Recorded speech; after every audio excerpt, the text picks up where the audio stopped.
כאן באשקלון, הגיעה ישירה לפני שעה בדיוק. יום שבת בוקר חג, הילדים ישנים, אתה חייב רגע שקט. תרקדי תרקדי, נגמרו המילים, רואה אותך מחייכת. כשקמים ונופלים לא רואים את הסוף, האימה נמצאת בעיניים. אל תביט לאחור, אל תחשוב על אתמול, בשדות הפתוחים מול המים. בבקשה, רק תשמור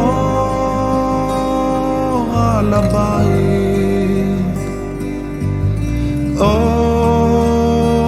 בבקשה,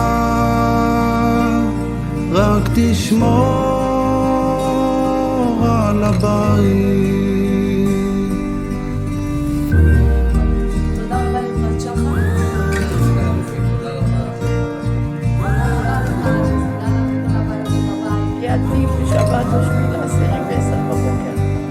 תחייך תחייך, זהו חג אחרון, הלב נקרא לשמיים.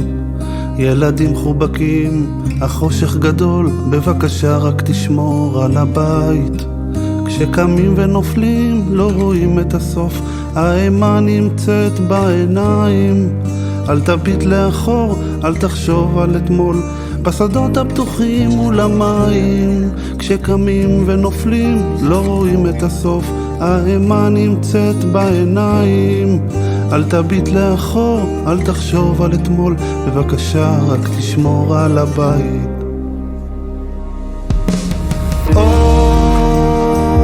בבקשה, רק תשמור על הבית.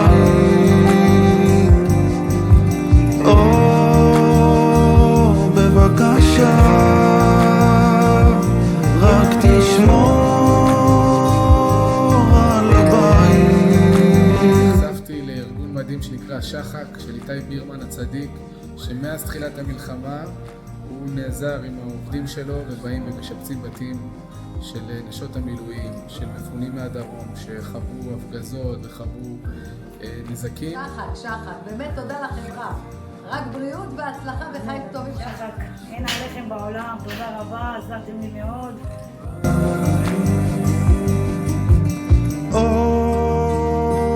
בבקשה, רק תשמור על הבית.